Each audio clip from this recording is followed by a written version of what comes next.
우리재테크 부동산 연구소의 박영신 소장님 나오셨습니다. 어서 오세요. 네, 안녕하세요.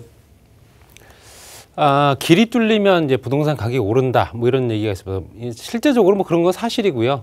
철도망이라든가 뭐 도로, 새롭게 생기는 도로뿐만 아니라 그 도로의 폭이라든가 그 도로가 또 어디를 지나가느냐에 따라서 실제적으로 그 지역에, 해당 지역의 부동산 가격은 오를 수밖에 없습니다.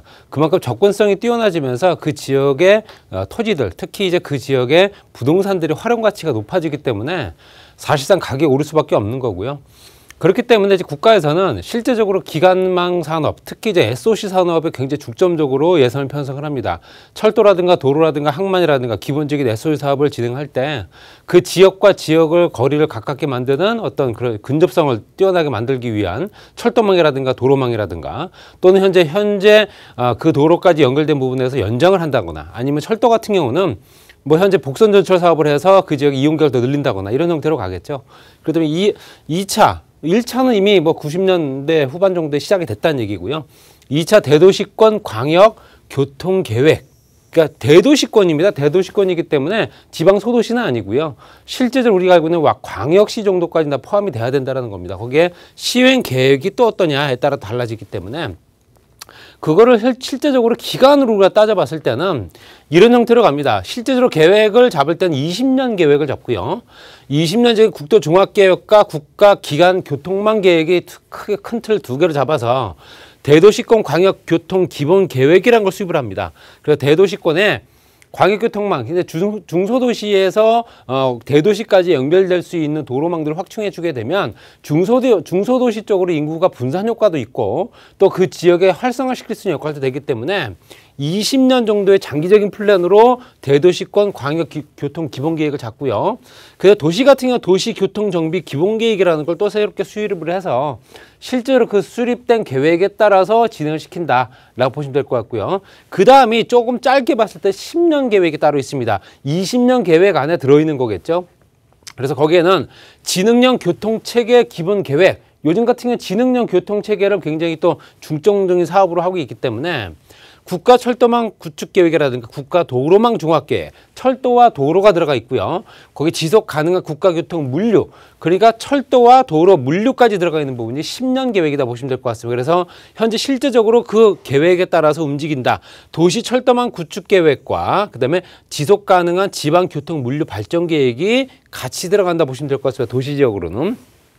그 다음이 이제 10년 단위를 또 5년으로 또 쪼갭니다. 그랬을 때 5년 단위는 계획, 시행 계획이라고 보는데요.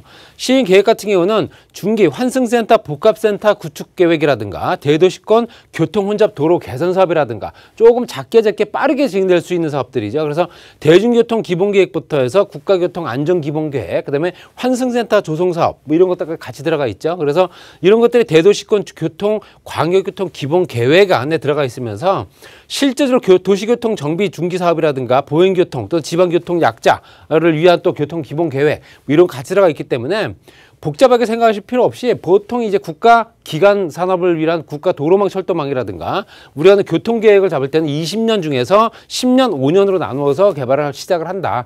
그 중에는 이제 GTX A 노선, B 노선, C 노선부터 들어가 있고 김포부터 연결되는 또 현재 전철 연장선이라든가 각 지역별로 해서 현재 철도 전철망 연장선들이 있습니다. 전철망이 추가적으로 연장되는 부분도 실제적으로 다 이 기본 계획 안에 들어가 있는 사업이다 보시면 될 것 같습니다. 그래서 말씀드린 대로 교통 기본 계획의 범위를 보게 되면 최장 20년, 2차 기본 계획은 20년짜리이기 때문에 2021년도부터 언제까지? 2040년도까지의 기본 계획입니다. 그중에서 4차 시행 계획이라고 해서 5년짜리가 얼마 전에 또 발표가 됐습니다. 그렇기 때문에 5년짜리 계획은 이제 향후 2025년에는 다시 또 5차 시행 계획으로 6차, 7차로 연결되겠죠. 공간적으로 보게 되면 실제적으로 수도권 지역과 대전, 대구, 광주, 부산, 울산 이렇게 대도시권과 연결된 지방도시와 연결될 수 있는 현재 도로망, 철도망 구축 사업이다 보시면 될 것 같고요. 제4차 국가 철도망 구축 계획 같은 경우는 2006년도부터 시작됐습니다. 2006년도부터 시작됐기 때문에 실제적으로 11년도에 또 16년도에 21년도 올해죠. 올해 이제 시작이 되는 사업들이 5년 단위로 또 계획을 잡아놓은 거고요. 거기에는 현재 고속철도라든가 일반 철도, 이거는 신규 사업이 19개, 기시행, 그 전부터 시행되고 있는 것들, 워낙 중장기 플랜이기 때문에 실제적으로 이제 쭉 연결되는 사업이죠. 연결 사업이기 때문에 기시행 사업이 39개, 거기에 광역철도 신규 3개, 이게 GTX 노선에 들어갔다 보시면 될 것 같고요. 기시행 15개, 그 다음에 이제 추가 검토 대상이 20개 정도가 되고요. 3차 계획 같은 경우는 신규 사업이 36개, 기시행 49개, 추가 검토 사항이 20개. 이렇게 해서 각 현재 그 지역별 연결 사업들을 굉장히 꾸준하게 진행시킬 수밖에 없는 것들이고요. 중장기 플랜이기 때문에 현재 실제적으로 계속 연결되는 계속 사업이다. 이렇게 보시면 될 것 같습니다. 그래서 현재 시설별이나 권역별로 봤을 때도 수도권과 부산, 울산, 대구, 광주, 대전, 또 비수도권 이렇게 나눠지는데요. 보통 이제 신규 사업 같은 경우도 수도권 지역에 많이 포함되어 있습니다. 그래서 수도권 지역에 신규 사업이 83%가 들어가 있고요. 비수도권이 이제 17% 비율로 이제 나타낸다 보시면 될 것 같습니다. 그래서 현재 수도권 지역에 실제적으로 인구가 워낙 또 2천만 명 이상인데 몰려 살다 보니까 교통망에 관련된 개선 사업들이 아직까지도 진행되고 있고 교통 지옥이라고 불리는 지역들이 굉장히 많기 때문에 그런 어떤 개선 사업들을 진행시킬 수 있다라고 말씀드리고 싶고요. 각 지역, 서울 지역 같은 경우는 강선도로의 지하 사업 같은 경우도 실질적으로 어떻게 보면은 이런 광역 교통 계획, 기본 계획에 들어가 있는 아주 작은 계획이다 이렇게 보시면 될 것 같습니다. 거기에 이제 계속되는 사업들은 수도권 지역에 현재 91%가 현재 계속 진행되고 있는 사업이고요. 절도 연장선부터 해서 간선도로 연결되는 부분이라든가 GTX 사업이라든가 그다음에 현재 광역 버스 교통망 사업도 개선 사업들도 있죠. 또 정비 사업까지 같이 들어가 있기 때문에 91%, 비수도권 지역이 9% 이렇게 보실 수 있습니다. 그래서 인구가 몰려있는 지역은 당연히 그 지역 교통망들을 개선해 줘야 되기 때문에 그로 인해서 비용들도 많이 또 예산이 편성이 수도권 지역으로 될 수밖에 없는 조건이다 보시면 될 것 같고요. 이번에 시행계획, 금차 계획기간은 말씀드린 대로 2021년도부터 25년도까지 딱 5년입니다. 5년짜리 총 투자 규모는 19조 원이고요. 19조 원에 계속되는 사업, 여태까지 진행됐던 사업이 16조 4천억 원 정도가 현재 계속 지불되고 있는 상황이고요. 신규 사업이 2조 6천억 정도 됩니다. 그래서 보통 이제 실제적으로 계속되는 사업과 광역철도, 광역도로, 광역 BRT, 환승센터까지 같이 들어가 있는데 계속되는 사업이 86%, 그 다음에 신규 사업이 14% 이렇게 보시면 될 것 같고요. 그래서 실제적으로 계속되는 사업이 이제 완결이 되는 또 이제 어느 준공이 되는 시점 갔을 때는 실제적으로 이 지역들 계속되는 사업들 구간에 실제적으로 부동산 가격은 계속 꾸준하게 오르고 있다라고 보시면 될 것 같습니다. 왜냐하면 보통 이제 철도라든가 도로라든가 이런 것들이 어떤 부동산 수익을 최대치로 끌어올리는 시점은 개통되기 전입니다. 개통되기 전에 기대 수익률이 워낙 높아지기 때문에 그렇기 때문에 실제적으로 개통된 후에는 가격이 좀 안정화되는 걸 보실 수 있기 때문에 개통되기 전에 그 지역을 투자하시는 게 맞다라고 말씀드리고 싶고요. 시간적인 범위를 보게 되면 2021년도부터 25년도까지 5년짜리 대도시권 5개 권역 공간적으로 봤을 때는 수도권 지역은 말씀드린 대로 서울부터 인천광역시부터 경기도까지 부산, 울산, 대구, 광주, 대전 그래서 광역시권입니다. 그리고 말씀드린 이 광역시권부터 해서 연결되는 부분은 부산 같은 경우는 경주라든가 양산이라든가 김해, 창원까지 연결될 수 있는 여건들이 도로 철도망들이 진행되고 있는 거고요. 대구 같은 경우는 구미라든가 경산, 칠곡, 창녕까지 연결될 수 있는 연결 도로 사업들이 철도 사업들이 계속 진행되고 있다 보시면 될 것 같습니다. 광주는 나주라든가 담양, 화순, 한평, 장선 이런 지역들까지도 같이 연결되기 때문에 거미줄처럼 연결될 수 있는 교통망들이 현재 진행되고 있다 이렇게 보시면 될 것 같습니다.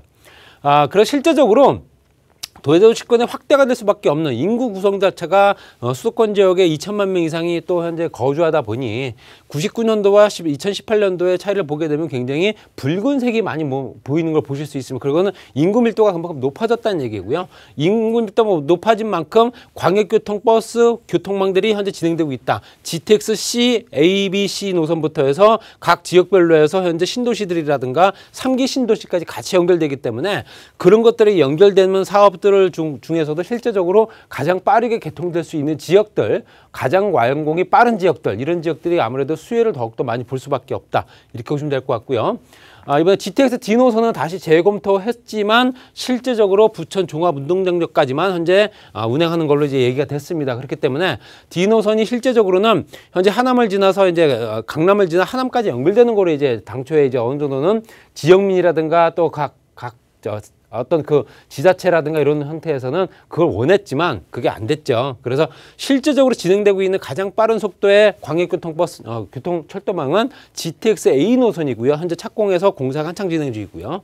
그다음에 의정부 덕정부터 해서 군포 진화 수원까지 연결되는 C 노선 같은 경우도 현재 보상 작업을 진행되고 있습니다. 그리고 또 송도에서 연결돼서 왕십리 청량리까지 연결되는 또 B 노선도 있죠. 그렇기 때문에 이런 것들이 각 지역마다 연결이 되면서 실제적으로 현재 그 지역적인 연결 여건들을 충분히 만들어준다는 겁니다. 서울 지역 같은 경우는 보시게 되면 위례에서 또 과천까지 연결되는 또 현재 철도망이라든가 거기에 또 분당 연장선, 기흥에서 오산까지 가는 부분, 별내선 연장은 현재 공사하고 있습니다. 그리고 위례 삼동, 위례에서 삼동까지 연결되는 부분과 위례에서도 신사까지 연결되는 경전철 사업까지 같이 연결되기 때문에 실제적으로 광역철도망 안에는 굉장히 세분화된 계획들이 들어가 있고요. 그 안에서 또 수혜를 볼 수 있는 지역들이 또 각 지역마다 좀 다릅니다.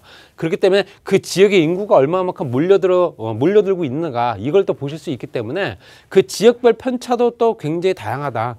그러므로 인해서 실제적으로 거주 인구라든가 생활 인구가 많은 지역들 그 주변을 선택하는 게 맞습니다. 그래서 생뚱맞게 새롭게 전철역이나 철도망 구축이 돼서 그 지역 교통망이 개선된다 하더라도 장기적으로 그 지역에 어느 정도 거주민들이 늘어나기 위해서 시간이 굉장히 필요할 수 있거든요.